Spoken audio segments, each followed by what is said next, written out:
credit card numbers are connected. What? How a credit card, okay?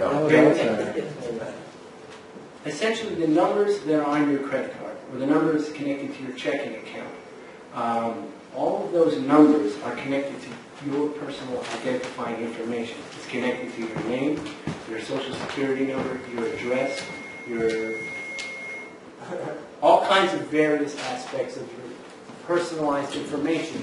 So the law now has adapted to the fact that if one takes over your credit card, one has stolen and uses it for a purpose. One has used or stolen your personal identifying information. So your credit card, your routing number, new accounts being used and opened in your name, someone actually living and using your identity, and your social security and benefits cards. It's scary that someone can be going around with your personal identifying information, opening a mortgage in your name, and doing stuff like that. So, key is to understand the scams that are going on, but most important is to understand how to stop them from happening, or at least to know when they've occurred.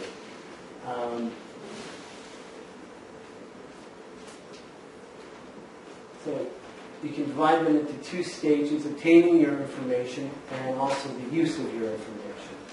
So how do criminals obtain their information? Well, there's a number of different ways. Now, we've got a laser pointer. They can steal your unattended property, and they can dumpster dive, and pickpockets and robberies are kind of normal crimes that we've been used to. There's also these telephone scams, people posing as friendly mortgage brokers, health insurance company, home repair dumpster specialists. dive? What's a dumpster dive? Dumpster diving is basically when they go and they find your receipts that you haven't shredded and stuff like that. In your garbage. In your garbage. But honestly, frankly, that's very low tech, and that's not what's going on anymore.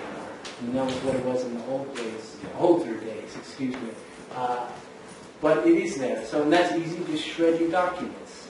It's a very simple cure to that. But the other hand, so you're probably at home, you get calls from people telling you that they're somebody that they're not.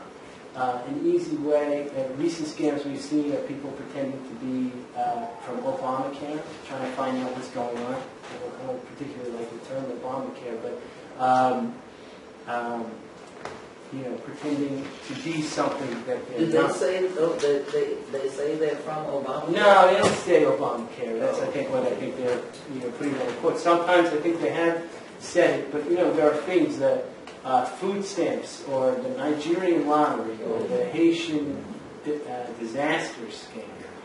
A very easy way to deal with that is, let me call you back. Don't answer people's phones. What world would you ever answer anybody? If someone came out to you and said, hey, I'm with the Nigerian lottery thing, can you give me your personal information on the street? You wouldn't give it to them, right? So why would you do it over the telephone? So, Would you mind if I just wanted to say something? Yeah, sure. Oh, no, I'm from here. In what world? But the reality is, a lot of times the older people, particularly who have some compromise in their memory, some dementia, I'm saying this for people who might be responsible. It's an issue to monitor them because they are easily taken advantage of on the first call. There's an element of trust which is can happen, which isn't good. Yeah. Well, I didn't mean to say that. It's more to take into the concept of we shouldn't be doing those things, and I think that it's something to think about when you're giving information to somebody. Why are you doing that? If you're not 100% sure that the person who you're speaking to on the phone is somebody you should be speaking to, say, why don't I call you back? What's the number? If they're evasive or shady about giving you the number or the way to contact them, what's your email? You can always develop more by asking more questions, and you get their responses will tell you a lot about who you're talking to. I'm going to get to a second, but I think these phone calls are becoming more frequent. Would you consider these telephone scams? Today you went to the bank and had a bank transaction, Ms. Cohen. we would like to do a survey. What did you think about the transaction? And I say, thank you for calling, and I hang up. I don't know, maybe it's real, or there's another call that comes in. I would like to talk to the person that pays the electric bill.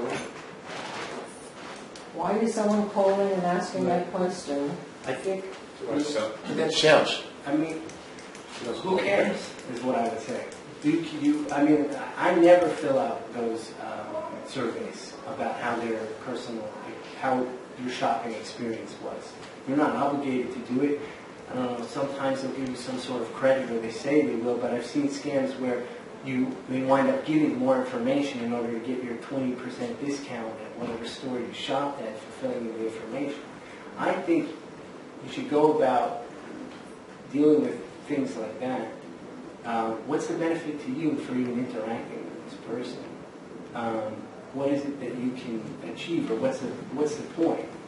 And I think if you think about it that way, these phone scams happen, and you know, it's scary and it's sad that these people kind of prey on people who are older or may have, I guess their faculties may be lessening.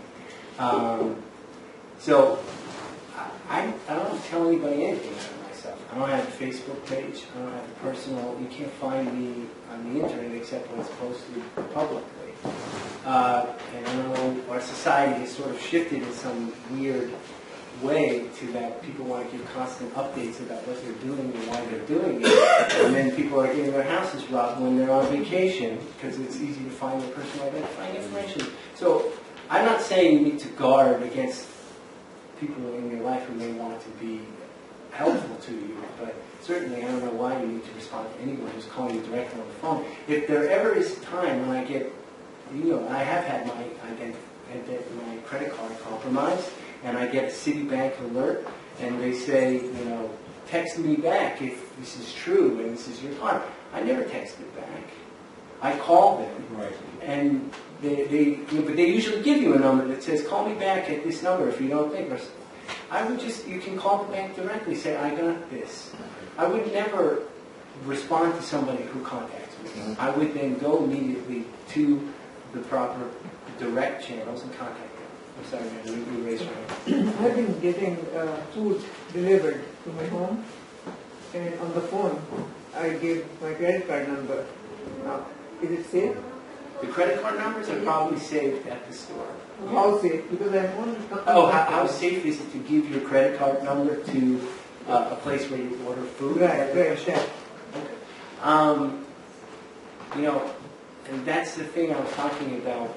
I think it's the way now our banking systems work and their fraud techniques. One things that they have the investigators do is they do sort of what's called a point of compromise analysis. And so what they do is they put in everybody's information when they determine a certain compromise that, say, Amex gets all their complaints and they shut down your account. And the credit card companies have gotten a lot better at immediately shutting down your accounts, or at least talking to you before they continue the use of, to permit the usage of your card. And these point of compromises look at all the data, and then they compare all the accounts that have been compromised, and then if they see all of a sudden, hey, wait a second, 20 accounts have been compromised at Joe's sandwich shop, then often we have a good relationship with American Express, some of the major financial institutions in Manhattan, and they come to us, and those are the kinds of cases that my unit particularly... If I'm vulnerable, I should not do it. If you should what? I gave my credit card number to the choice. food place. You I should not. No, well, it's not necessarily. Look, it could be. You're vulnerable everywhere. I mean, that's just the thing. You're not going to live in society? No, you're going to live in the society the way it is. But you're going to be hyper vigilant, and I'm going to tell you about ways to watch what you're doing to make sure that the risk of you getting compromised a lot and not knowing about it is going to be limited. The way now things work and the things that we're going to talk about and how to deal with it, I think you're going to get compromised, and you're going to already get compromised. The point is, how do you deal with it? How do you minimize it? And how do you make sure it doesn't go to a point where there's someone living somewhere in this country under your name and your information? That's terrifying. Has a mortgage in your name, has all kinds of identity. It's scary. And there's ways that we can do that you can run your credit report every year to make sure that there are things that are not in your name that you don't know about. How easy it is for them to get all my information, No, Social Security and blah, blah. How easy? Okay. There are really smart people. I don't mean to scare you, but there are really, really smart people fully devoted to stealing from you. Every day, right now, behind computers, in other countries, in New York, everywhere. It's just a fact that they're using all their intelligent brain power to compromise your accounts. And they can do it in many different ways. Now, are your passwords for every one of your accounts, your email, whatever bills you pay online, are they all the same? Because if one of them gets compromised, then they get into your email, they instantly know everything about you. And then from there, they'll know that you have a Chase account. And you know what? It's probably the same password that you had for your AOL. So how easy, it's as easy as you make it for them. Then I go home, what do I do? Alright, so we're going to go step by step. And I really, and this Let is them move on. part of the things, I don't want to scare you. I'm not trying to scare you, but I'm trying to say that there are things that we can do. There are things that we can do to minimize the damage. But I think if I left here saying, do this, and this, and it'll never be compromised, that would be a liar. Because as quickly as we can move, they can move quicker. And they do, and they adapt their strategies, and they develop, and they get better. Because it's a very lucrative business. It's a very easy way to make money. Well, tell us one thing we can do real quick so I don't panic. Now that I see that I've got everyone sizably worked up. Yeah. This is one thing I said that I could do is very easy. Go home right now and run your credit. Go to freecreditreport.com, Equifax, TransUnion, any of them. By law, you are entitled to one free credit report every year. from each one of them. So every 4 months, Right. every 4 months you get a credit report. No, And what do you have to, what information do you have to give them? yeah, all right. That's- All right. And like I said, there are certain things that we live in a modern world, there are certain modern conveniences, and there are certain things that are happening now. Everyone does the best we can. I'm going to try to keep up. I see your hand there, and I'm going to speak as loudly as I can. All right, so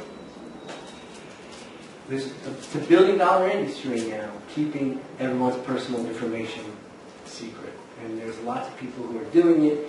But then you see major corporations like Target and Neiman Marcus, huge corporations that you go in there to buy a Christmas present or an ethical culture holiday present. I don't know, do you have is there a specific time or something that you do something where you want to get something for somebody? Winter solstice. Winter solstice, nice. Sounds weird. Sounds beautiful. So, in the winter solstice, you go to and you purchase this gift. Well, you're not going to go shopping at Target. No, you're going to go shopping at Target. Or if it's not Target today, it's another place tomorrow. So you can't control what happens by these guys, by these huge corporations that are responsible for keeping your data secure. So you do your best you can. So that's why I'm saying don't freak out so much about your stuff being compromised. So now, what do? You can enter the stuff you contact these free credit report places once a year. What it'll do is it'll spit out all the information, every credit card, every loan, everything that's in your name.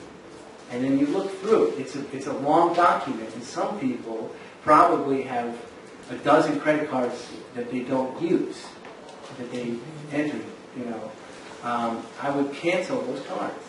I would get rid of things that you're not using so that you're very clear and you understand, I have my my banking accounts, I have my mortgage, I have my this and my that. And then from there, when you look at it, you'll see, if all of a sudden you look at it and then you're like, mortgage for a home in Florida, what's going on? Then I'll tell you where to contact if you see that. But the earlier you find that, the better off you are. It's a general rule of thumb. You can't say, don't give your credit card number out. You go into a diner and you give them a credit card. Right. Any waiter or waitress has your credit card Sure. in their hand. Right. What can they get from that? I've gotten a call recently that somebody has been suspiciously using your card. You should change your password. Okay. I am so sick of having a zillion passwords. Yeah. And as soon as I get so that I remember a certain password for one thing, I got to change the thing. You know, there is an app now. Yeah. Somebody told me about it. I Yeah. haven't seen it. I haven't used it myself, but there's an app that you've designed. It'll automatically generate a crazy password, but then save it in a manner and fashion that only you will be able to read on your device. I use one program, it's called LastPass. What's it called? LastPass. And you can find it online, and it's fantastic. It'll generate unique passwords. It'll store them. It'll automatically fill them in. Yeah, but how do you remember all of them? No, you don't have to. It does. It stores it And in then the somebody goes machine. to your computer and they get all of your passwords No. because they went into the site. No, you have to have the one password to get into the site. There's a way they use encryption and they use ways that there are only ways that you can see within the device. Look, I haven't seen it, so I can't tell you how good it is, and I can't tell you that it's never been compromised. But all of these things are, you're going to use your credit card. You got to use your credit card. I mean, that's just the way it is. Now, I think we're going in, but I think some of the slides may answer some of the questions and take us to the logical things so we can advance. Yeah. So, how do criminals obtain our information? You know, this is the ones that I think are this is be vigilant of people who are around you. You know, sometimes they're not always have your best interest in mind. Sometimes we give the information willingly. When I was talking about when we responded to people's calls or when people ask these questions. Sometimes they'll steal your mail in your building, and then what they'll do is you'll get into your account and maybe change the address on your address. They'll change your address on your credit card statement so that you don't even get them anymore. They come to their house there directly. So sometimes friends and relatives, sometimes people close to us, unknowingly give our information to other people, sometimes knowingly. You know, the internet, hacking and phishing and malware, this is where it gets a little complicated, is everyone's got a computer, right? Or most people do now. And, you know, websites are constantly fishing for information, and they're going to sites, even legitimate sites, that they have ways of kind of putting on something on your computer that will monitor what you're doing, where you're going, what you're seeing.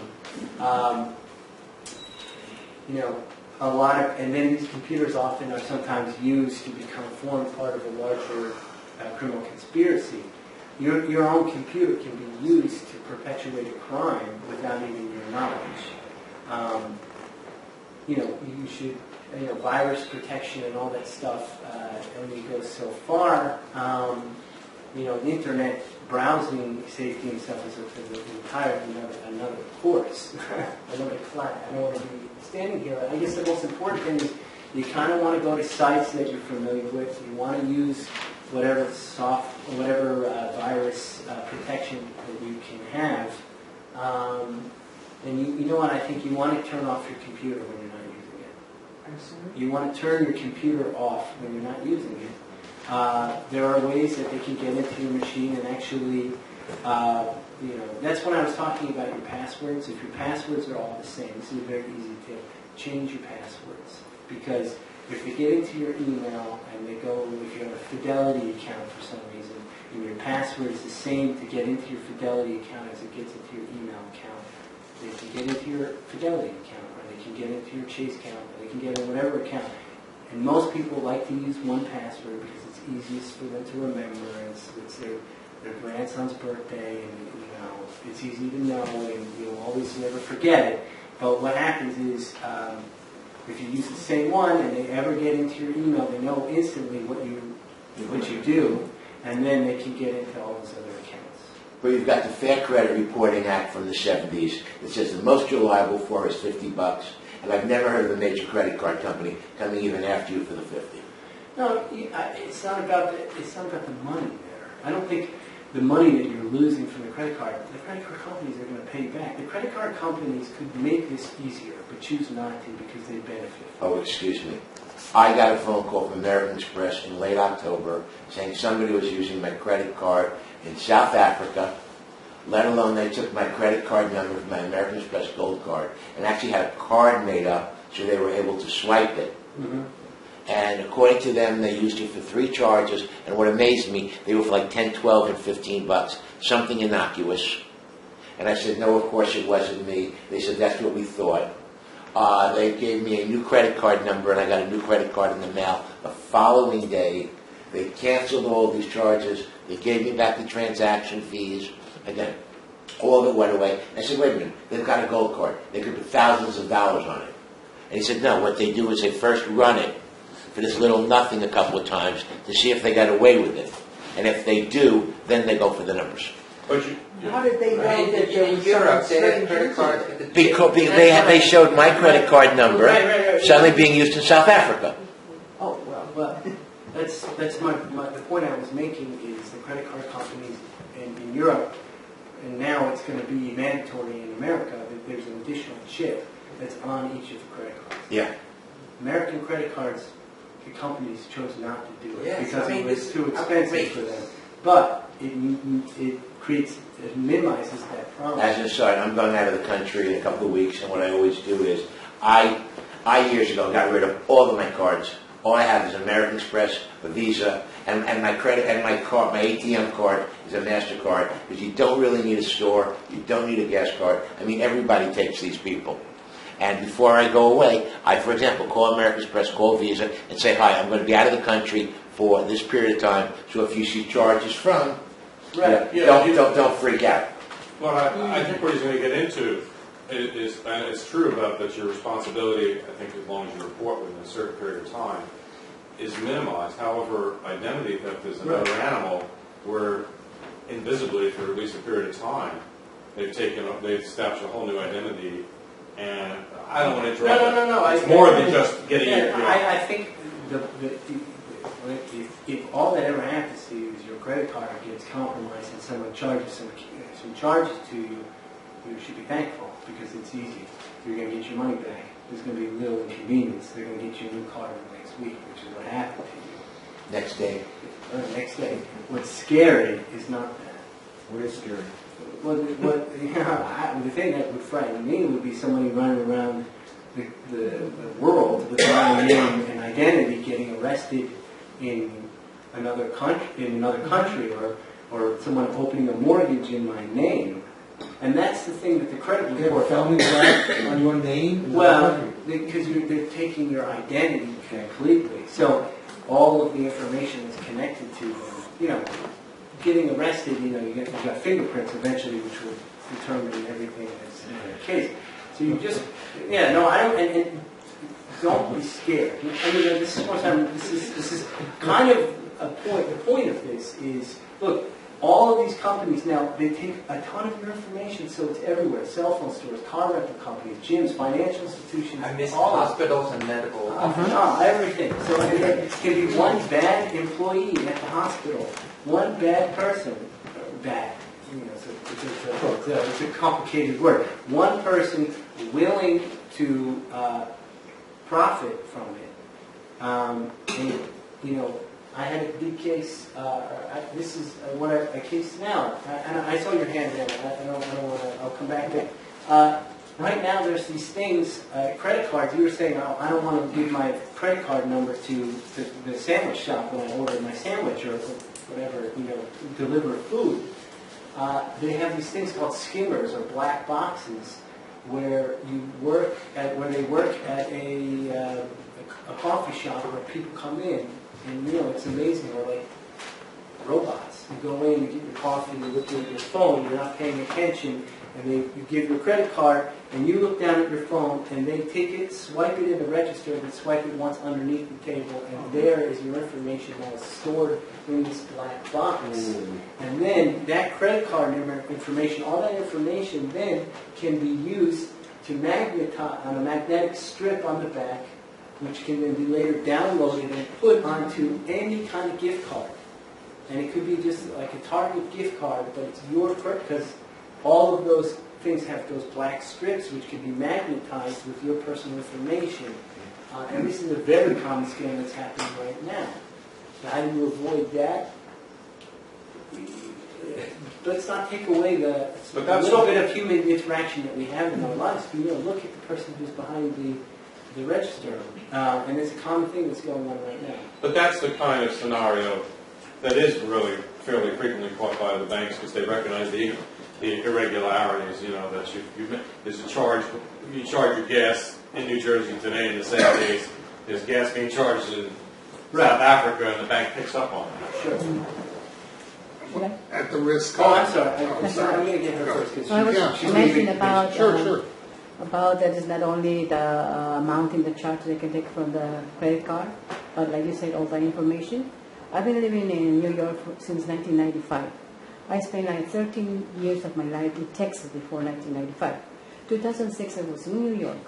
My credit report shows that somebody opened water account. A water bill. Uh-huh. Okay. And I went through to find out who, and it came out that it was a college. So somebody that was in charge of a college used my information to get the water account there. Not also that, but several other things from other people. I had, like everybody says, Hispanic last name, Hispanic name, which unfortunately many Americans just think that everyone is the same, and it sounds so familiar. And not only undocumented people that comes here will use somebody that has, like I have American citizenship, but also I will be a target. I'm a target for somebody for a theft. Not only that, but I have been using also my Medicare here in New Jersey for more than $30,000. Okay. Misdiagnosis. I know also that they use my Medicaid when I had Medicaid for a little girl, and I would like to have the help to put all that together because it's affecting my life. Right. It really affected my whole life. I think that's terrible. I'm sorry to hear that has happened to you, but this is exactly, and we can. I'll tell you who to call, Yes, what to do, please. and And one more question. Sure. I also been targeted by my cell phones. That means that somebody not only scamming with phone calls, but listening through spine, how you call it, or and also if I use mobile for applications, internet applications, I don't feel so secure. I did call to the two companies that I used, and I am very sure that somebody is using my information or hearing what I do through my email on the phone. Like today, I was sending emails. Suddenly, a word appears that I didn't print it, which is a nasty word or appears. So that gives me a sense that somebody's there. So where do you live? I live here in New York on 14th Street. Okay. So have you? One way. First thing, just break it down all the problems into each thing. Have you run your credit report? That's probably Yes, the I first thing did. that I did a year ago. And did you find things that? Yes, and I want to run it again because I need to check more because I'm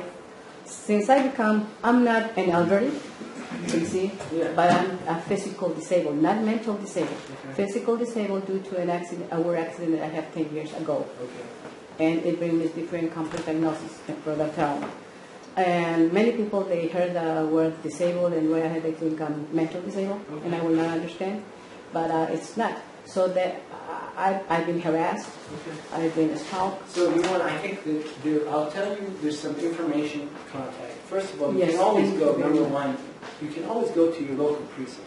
You're a taxpayer. Sometimes it's hard because I also, this, That's one suggestion. I'll give you a number of suggestions. Yes, You can go to your local please. precinct, there's a phone number, I'll give you, there's pamphlets that we can give because you. you know what thefts do more also? When they target a person to take out their dignity and their honor so they can rob everything they have, that they will try to portray you as a person that is not well documented, not to say dumb, illiterate, or like I say, mentally Yeah. handicapped, No, I understand what you're and to saying. lose that credibility of your worth, Well, that's, which is the most important. I understand what you're saying, and I will direct you to the places to go, and I think it's, it's a very personal thing, and I'm sorry that that's the situation. I'm sorry, sir, you were going to say something before? Well, It's going to sound ridiculous after what she just said, but Okay.